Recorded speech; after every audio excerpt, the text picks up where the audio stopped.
Bonjour à tous et à toutes, je suis ravie de vous retrouver aujourd'hui en vidéo pour vous présenter mon deuxième point lecture pour le mois de juin. Aujourd'hui j'ai donc 4 romans et 3 graphiques à vous présenter et on va commencer sans plus tarder. Tout d'abord je vais commencer par vous parler de ma lecture du tome 2 de Loin des îles Mauves par Chloé Chevalier. Ce tome 2 s'appelle Le Sans Soleil et c'est publié chez Robert Laffont dans leur collection R. On est donc sur une collection qui s'adresse plutôt à un public adolescent, mais en l'occurrence avec ce roman-là, je trouve qu'on est vraiment sur la limite entre de l'adulte et de l'ado. Avec ce titre de fantasy qui est sorti là en début d'année, je crois, au mois d'avril. Et il y avait le premier tome qui était sorti un peu plus d'1 an avant, donc le premier tome c'était celui-ci, dont je vous ai pas mal parlé parce que je l'ai beaucoup apprécié en début d'année. Ça a été une de mes meilleures lectures, je pense, jusque-là. Dans ce tome 2, on est donc sur la suite directe du tome 1, donc voilà, je vais pas vous faire un résumé de ce tome 2, on va plutôt faire un résumé du tome 1. Dans le tome 1, on découvre un groupe de personnages qui vit sur les îles Mauves. Et les îles Mauves, ce sont donc un archipel d'îles qui est assez éloigné du reste. Déjà, les différentes îles sont plutôt éloignées les unes des autres. Il y a pas mal de personnes qui ne quittent jamais l'île sur laquelle ils sont nés et sur laquelle ils ont grandi. Et en l'occurrence, nous, on va suivre donc un groupe d'adolescents qui ont tous à peu près le même âge, mais qui n'ont pas tous la même origine et qui n'ont pas tous le même statut, étant donné que sur l'île sur laquelle ils vivent, il y a deux peuples qui cohabitent. On a tout d'abord un peuple d'humains, assez classique, et puis on a également un peuple de Leifa. Et les Leifa, c'est un peu des sortes de surhommes, ils sont grands, ils sont beaux, ils sont forts, ils sont impressionnants, etc. Et du coup voilà, c'est un peu le peuple dominant. Le peuple des humains a décidé d'essayer de renverser les choses et pour cela ils essayent en fait de faire réduire petit à petit le peuple des Leifa jusqu'à ce qu'il n'existe quasiment plus. Et comme les Leifa ne peuvent être que des hommes, et bien ils se servent finalement de leurs femmes, de leurs filles pour faire peser un poids sur eux. Donc voilà, il y a toute une sorte d'arrangement qui est fait entre eux afin de faire perdurer les deux espèces, sauf que les humains ont décidé de truquer un petit peu le jeu en ne déclarant pas toutes les filles qui naissent chez eux et en cachant certaines derrière des rôles masculins. Ces jeunes filles qui sont donc travesties sont appelées des héros et c'est le cas donc de notre personnage principal qui s'appelle Ivanel et qui a donc toujours grandi en étant un garçon. Sauf que donc nous avons, comme je disais, un petit groupe d'adolescents dans lequel il y a à la fois des humains et des Leifa qui vont décider ensemble de partir au départ pour une autre île de l'archipel des îles Mauves afin d'améliorer un petit peu la situation qu'ils ont sur leur île qui commence à être assez difficile puisqu'ils ont de plus en plus de mal à pêcher notamment des baleines et donc à faire survivre leur peuple. Et puis finalement notre groupe va décider de partir beaucoup plus loin pour aller sur le continent principal qui existe, qui est bien au sud. Et ils vont complètement découvrir une vie très différente puisque quasiment personne des îles Mauves n'y a jamais été. Plein des personnes de cet empire, enfin de ce lieu, pensent même que les îles Mauves c'est un peu une légende et que ça n'existe pas vraiment. On va voir comment est-ce qu'ils vont entrer finalement dans ce nouvel endroit, en découvrir aussi bien les côtés positifs que les côtés très négatifs, surtout on va dire les côtés quand même très négatifs. C'est un roman qui parle de plus en plus au fur et à mesure du tome 1 et également beaucoup dans le tome 2 du rôle dans la société, des sociétés qui sont injustes. Nos personnages vont se retrouver à travailler dans une mine de sel dans des conditions très difficiles. Ils vont s'intéresser finalement un peu à toutes les personnes qui sont mises de côté et puis petit à petit ils vont rentrer finalement en politique.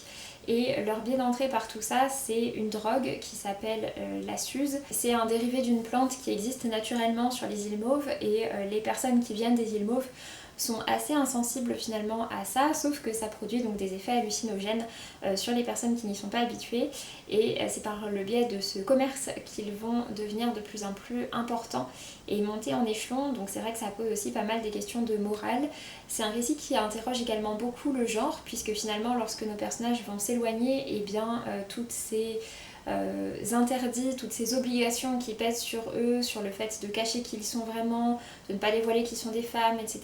Bah tout ça finalement ça va un peu s'effacer, ça n'a plus forcément de raison d'être et j'ai trouvé ça vraiment très intéressant. C'est vraiment un récit que je trouve très riche. J'aime beaucoup les différents personnages, j'aime beaucoup les relations, comment tout ça s'imbrique ensemble, toutes les réflexions donc sur, comme je disais, sur le genre, sur la société, sur les castes, sur les métiers. L'univers est très vaste et très large puisque finalement cet univers est relié avec l'univers des récits du demi-loup beaucoup. J'ai commencé avec ce tome 1, donc Véridienne, et pour le coup celui-ci c'est une série en 4 tomes au mouton électrique que j'ai beaucoup apprécié, qui pour le coup est vraiment de la fantasy adulte avec un niveau de langage on va dire qui est un petit peu plus soutenu, mais pour autant déjà celui-ci je trouve que c'est vraiment très bien écrit et pour ma part j'ai beaucoup apprécié, donc vraiment une très chouette lecture. J'espère que Chloé Chevalier retournera en fantasy, que ce soit dans cet univers pour nous montrer encore d'autres facettes de son univers ou bien dans autre chose, mais en tout cas pour la fin de l'année elle a une parution qui est prévue en science-fiction. Il me semble que c'est plutôt de la science-fiction adulte et plutôt un texte assez court qui doit s'appeler normalement Les Essaims.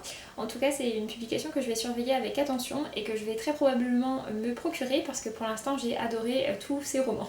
Ensuite, comme pour le début du mois, j'ai continué à écouter pas mal de livres audio parce que j'ai pas forcément énormément de temps en ce moment, c'est aussi pour ça que ces points lecture sont très en retard. Et du coup, le tome 2 de Loin des îles Mauves, bien que j'ai adoré, il fait presque 500 pages et j'ai mis peut-être 2 semaines et demie ou 3 semaines à le lire. Donc voilà, à côté de ça, je lis pas mal de livres audio, notamment parce que j'avais pas mal de trajets en voiture à effectuer. Et du coup, j'en ai lu encore 2 sur la fin du mois. Tout d'abord, j'ai lu Le syndrome du spaghetti par Marie Vareille. C'est un titre contemporain à destination d'un public adolescent et c'est un titre dont j'avais entendu beaucoup de bien. Et ça me disait bien parce que j'avais écouté toujours en livre audio La dernière allumette par Marie Vareille, donc celui-ci, son dernier roman et du coup son dernier roman également en livre audio, qui pour le coup était un roman adulte et que j'avais trouvé vraiment intéressant et c'est vrai que ça m'a donné envie d'écouter Le syndrome du spaghetti sur lequel voilà, j'avais vu plein de bonnes choses. Malheureusement c'est une petite déception pour moi, c'est pas du tout une mauvaise lecture, c'est un roman auquel j'ai mis la note de 16 sur 20, donc 4 étoiles sur 5, donc voilà c'était vraiment pas une mauvaise lecture, mais c'est vrai que je suis un petit peu déçue parce que je sais que si le récit avait été construit un petit peu différemment, j'aurais pu encore plus l'apprécier, j'aurais même pu avoir un coup de cœur pour ce récit parce qu'il y avait plein d'éléments super intéressants. On est donc sur un récit qui parle notamment de sport à haut niveau, des premiers amours, de maladies et plus particulièrement du syndrome de Marfan en l'occurrence. C'est également un récit qui parle de deuil, de famille, de rêves brisés, de personnages qui n'ont pas le même niveau de vie. Salut, une petite incursion dans mes vacances parce que je me suis rendu compte du coup que j'avais pas du tout fait de résumé. Dans ce récit là on va suivre l'histoire de Léa qui a 15 ou 16 ans, elle est je crois en seconde au lycée. Et elle est passionnée de basket depuis toujours. C'est une passion qu'elle partage avec son père qui est entraîneur et également avec son meilleur ami. Et avec son meilleur ami, ils ont tous les deux pour objectif d'entrer à l'INSEP pour du coup rentrer vraiment en sport-études et se professionnaliser et espérer un jour être repéré par la NBA. Sauf qu'il va y avoir tout un enchaînement de plusieurs choses différentes qui va se passer et Léa va finalement apprendre qu'elle ainsi que sa petite sœur dont elle n'est pas très proche ont toutes les deux une maladie et que cette maladie en fait l'empêche de devenir joueuse professionnelle de basket. Et puis donc effectivement comme je vous le disais il va y avoir aussi la question un petit peu de classe sociale qui va entrer en compte puisqu'elle va finir par faire la rencontre d'un jeune homme qui s'appelle Anthony qui lui joue sur les terrains de basket de sa cité avec ses potes. Et du coup voilà, c'est un basket qui est complètement différent de celui que Léa a toujours fait en club et en compétition. Voilà, c'est un récit, je trouve qu'il y avait plein de très bons éléments à l'intérieur, les personnages sont plutôt intéressants, il y a un humour qui est assez sympa. Par contre, c'est un récit dont tout le plot, toute l'intrigue est énormément basée sur des incompréhensions, des mauvaises communications entre différents personnages. Et pour ma part, c'est vraiment pas des schémas narratifs qui me plaisent, c'est des schémas narratifs qui ont tendance à m'agacer. J'ai envie de secouer les personnages et de leur faire cracher le morceau. C'est ce qui a fait vraiment que ça a bloqué pour moi parce que c'est vraiment une grosse partie du récit qui est construite autour de ça. Après, c'est un récit que j'ai quand même trouvé touchant, j'ai pleuré sur la fin, mais voilà, je sais que j'aurais encore plus apprécié, que j'aurais vraiment adoré si j'avais pas autant été agacée par certains passages. Toujours en livre audio, j'ai enchaîné avec le tome 3 du Lys de Feu par Jacqueline Benson. C'est un titre qui est publié aux éditions Rifka et la série complète est maintenant disponible en version audio puisque le dernier tome vient de sortir et que j'ai hâte de l'écouter. Pareil, comme pour Loin des îles Mauves, je vais vous faire plutôt un résumé du premier tome. Dans le premier tome, on découvrait Lily qui est une jeune femme qui vit en Angleterre en 1913 ou 1914 au début de la série. C'est une jeune femme qui depuis toujours a des visions, sauf que ces visions sont toujours très néfastes puisqu'à chaque fois elle voit mourir des personnes et le plus souvent des personnes qu'elle apprécie et donc effectivement elle va avoir sa mère qui va décéder et puis pas mal d'autres personnes autour d'elle, ce qui fait qu'elle a beaucoup de mal à se lier aux personnes parce qu'elle pense vraiment que sincèrement elle porte la poisse et que tout le monde va crever autour d'elle. Par un enchaînement de circonstances et de hasards, elle va faire la rencontre de plusieurs personnages et tout d'abord d'un homme qui s'appelle Strangford et puis ensuite d'un autre homme qui lui tient une sorte de grand manoir dans lequel vivent différentes personnes. Et ces différentes personnes sont appelées des charismatiques puisque ce sont des personnages, des personnes qui ont un don. Chacun a un don différent, certains peuvent parler aux animaux, certains ont un don lié à la médecine, à la voyance, etc. Et ils vont finalement apprendre à Lily que ces visions qu'elle a, c'est effectivement un don et que c'est pas du tout quelque chose qui porte la poisse, mais qu'au contraire son destin, c'est d'essayer de faire changer les choses afin que tous ces éléments désastreux qu'elle voit venir finalement ne se passent pas et que ce soit juste des possibilités et non pas des présages irrémédiables. C'est un récit que je trouve très chouette, ce sont des tomes à chaque fois qui proposent une enquête par tome, donc c'est vrai qu'on a un peu moins le côté frustrant de la fin du tome avec le gros cliffhanger, etc. On a très envie de savoir la suite de ce qui va se passer parce qu'il y a toujours des pistes quand même par rapport à la suite, mais voilà, en tout cas c'est une enquête vraiment à chaque fois, donc il y a à la fois un côté enquête mystérieux, on a également le côté fantastique, et puis on a quand même le côté historique qui est très important. Comme je vous disais, le premier tome commence en 1913 ou 1914, donc juste avant la Première Guerre mondiale, et on a vraiment tout ce contexte de pré et début de Première Guerre mondiale au fur et à mesure de la série, et je trouve ça super intéressant. Donc voilà, pour ma part j'aime beaucoup, je trouve que c'est très bien réussi. Pour ce qui est de la version audio, je trouve que c'est très bien lu également, donc vraiment un sans faute pour moi, je trouve ça très très chouette. Pour ce qui est de ce tome 3 particulièrement, c'est un tome qui est un petit peu moins relié aux autres, qui est vraiment plus concentré sur Lily et sur Strangford. Et du coup c'est vrai qu'on voit moins toute la galerie de personnages, comme je vous disais, là, qui se rencontrent ensemble et qui ont tous des pouvoirs, donc un charisme. Et c'est vrai que moi c'est quelque chose que j'aimais beaucoup, ce côté famille choisie, etc., des personnes qui se retrouvent entre eux, et on a un peu moins, Lily et Strangford sont beaucoup plus que tous les deux dans ce tome là. Pour autant j'ai trouvé que l'enquête était très chouette. Comme d'habitude c'est des tomes qui se passent sur des laps de temps qui sont assez courts, et donc du coup ça n'arrête jamais, il y a toujours plein d'actions à l'intérieur des tomes, limite parfois on se dit qu'il y en aura peut-être un petit peu trop, et du coup on se dit que c'est pas possible qu'il se passe autant de choses en aussi peu de jours, aussi peu de temps, mais voilà, en tout cas c'est un tome que je trouve très chouette, et en l'occurrence donc dans celui-ci c'est Strangford qui va être accusé de meurtre, et du coup Lily et Strangford vont essayer de démentir ça et de comprendre ce qui se passe et qui est à l'origine de tout ça. Et c'est vrai que c'est un tome qui est du coup un petit peu moins relié avec les autres, mais on comprend sur la fin qu'il servait finalement un peu à placer les personnages pour le grand final, et puis ça reste quand même une enquête très chouette qui se passe pendant la saison de Noël, donc il y a une ambiance aussi très sympa, mais teintée quand même parce que c'est le Noël 1914, donc même si nos personnages ne sont pas sur le front et qu'ils sont en Angleterre, voilà, on sait qu'il y a d'autres des personnages qu'on suit dans la série qui eux sont sur le front et sont sur le continent. Donc j'ai hâte d'écouter le 4e et dernier volume de la série.